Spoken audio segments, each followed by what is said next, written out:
On February 2nd, Minneapolis police raided an apartment using a no-knock warrant, leading to the death of Amir Locke, who wasn't even named on the warrant, calling into question again the practice of no-knock warrants.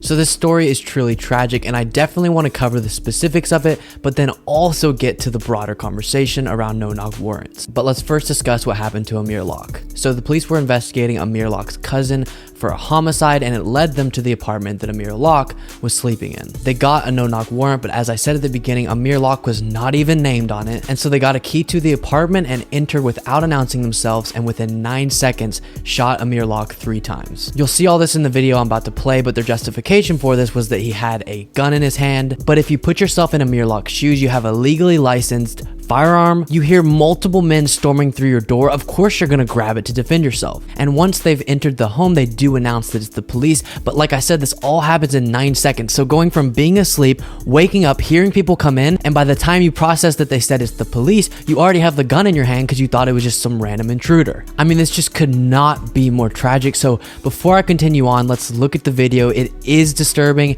and graphic, so be aware of that, but here it is.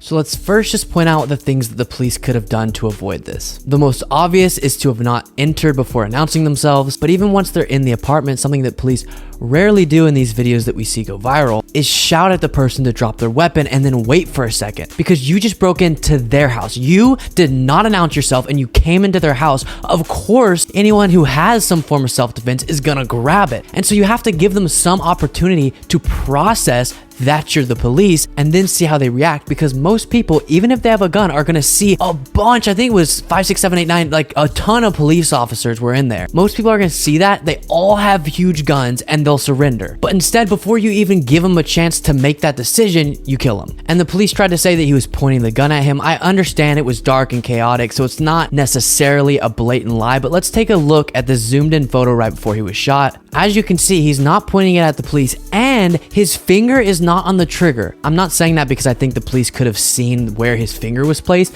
but it just shows he was not intending to kill anybody. Because when you just grab a gun, your finger's gonna naturally go to the trigger, but he had it all the way propped up where it wasn't gonna accidentally be shot. So clearly this guy was asleep at this apartment, heard people who he thought was breaking into his house, grabbed his legally licensed firearm, and then got killed for it. And hello, right wing, you guys are the ones who say everyone should have guns, so y'all should be defending Amir Locke right now and not siding with the police. He did exactly what conservatives say everyone should do. You get a gun to defend yourself in your own home. So clearly, I definitely think in this specific instance, even with the no-knock warrant, this death could have been avoided if the police had acted differently. And what we see so many times with police is they don't even give 1 second to think, oh, we have all the military grade weapons and the body armor and there's a bunch of us, and that's one guy with a pistol. Maybe we should give him 1 second before we shoot him and end his life to surrender voluntarily. As I mentioned, it all happened in 9 seconds from when they entered the house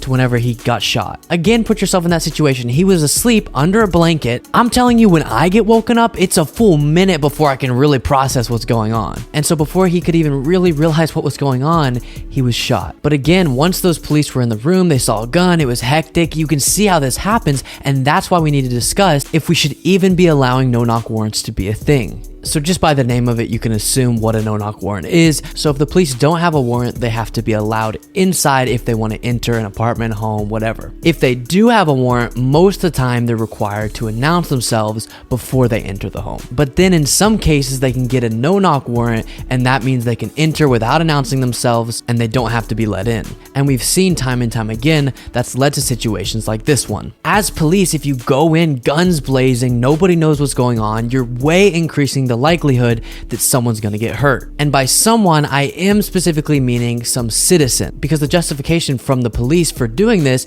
is it makes them marginally safer. That's one of their main justifications, that the police are less likely to be harmed because they'll come in unexpectedly and won't give the suspect a chance to prepare and fight back. The other main justification is that in certain cases where evidence could be destroyed in the time that people realize you're the police at their door, so for example, drug cases where they could flush stuff down the toilet, they also want to enter without giving someone a chance to do any preparation or cleaning up of their potential criminal behavior. And while I'm not denying that those are real things, yes, if you're police at a door and you announce yourself, people could behind the door go get rid of evidence and then answer it. And I'm sure it does decrease the likelihood that the police will get hurt if they come in guns blazing without letting anybody get ready. But with all of these things, you have to do a cost-benefit analysis, because it makes the citizens less safe and more likely to get hurt. Not to mention, it feels fundamentally wrong and possibly unconstitutional for police to just go into your own apartment without getting permission and without announcing themselves before and just start pointing guns at you. I think the most the police should be allowed to do is knock, announce themselves, and give you a certain amount of time, and then if you don't answer voluntarily, they can enter. While that still will lead to some doors being knocked down and keys being used without people's permission, at least you're giving anyone who's innocent a chance to process that it's the police, get ready to communicate and surrender so that they don't get hurt. Because we've seen this in a lot of cases, like for example, Breonna Taylor wasn't at all involved in the investigation and she was also asleep in her own home, and because police entered without announcing, she ended up getting shot just as an innocent bystander and didn't have any chance to even let the police know that she wasn't who they were looking for, because she was shot before she was given that chance. And in her case, she wasn't holding a firearm or anything, it was a stray bullet that hit her that was being aimed at her boyfriend. And so you can see, whenever you just barge in a door, a lot of times the chaotic nature of it is going to cause tragic events to happen that wouldn't have had to happen otherwise. And I don't like to glaze over things and pretend that there's no argument on the other side. Of course, there's gonna be some tragedies where police, because you gave the suspect a chance to prepare, end up getting killed and they probably wouldn't have otherwise, and that's gonna be terrible. But as I said, it looks like the scale is way tipped the other way right now, where we're losing way too many innocent citizens' lives in the name of protecting the police. But as I said before, it's the police who have the military-grade weapons and the armor and the entire teams of SWAT members and shields to go into these situations. The random girlfriend of the suspect or the cousin of the suspect doesn't have those things, and so the law should be implemented in a way where they are protected more, because the police have all the more tactical and situational advantages and protections when these things actually go down. And so yes, I do agree with all the voices who are calling into question if no-knock warrants should even be allowed in any cases, but definitely severely limiting them. Like for example, in a hostage situation, okay, maybe the police should enter without knocking, but a lot of times they're doing these no-knock warrants for things that are not that extreme, and that's what we probably should completely get rid of. Because if we're choosing which side to put more risk on, it should definitely go to the side that, as I mentioned, has all the supplies, preparation, and gear, and also chooses to be in those situations. Police sign up for that position and they agree to those risks. Whereas Breonna Taylor and Amir Locke, they didn't get a choice and get to choose if they wanted to put their lives at risk. So yes, even though it is going to be heartbreaking if this leads to some police getting hurt, the bulk of the risk does have to be put on the police and not on innocent citizens. So that is the Amir Locke tragedy, and some serious reform needs to happen to the Minneapolis Police Department, because just in the last number of years we've seen George Floyd, Breonna Taylor, Amir Locke. There's definitely a problem with the core of that police department that needs to be addressed. I'm definitely interested to hear how all of you feel about no-knock warrants, and if you think they should be banned across the board, or in which cases, if any, you think they should be allowed, but they are undeniably a problem. Here's what else you need to know today. A judge rules that Donald Trump and his children will be required to be interviewed under oath by the New York Attorney General about their possible crimes. Well, yesterday during the Here's What Else You Need to Know Today segment, I gave a hopeful message on the Russia-Ukraine conflict because some Russian troops were being pulled back. But we keep having our emotions ping-ponged back and forth, with Blinken coming out and saying Russia is laying groundwork to justify starting a war and called an invasion imminent. That's not good. Donald Trump's new social media site called Truth Social, where instead of sending out a tweet, you send a truth, so cringy, is preparing to launch with Donald Trump sending out his first truth.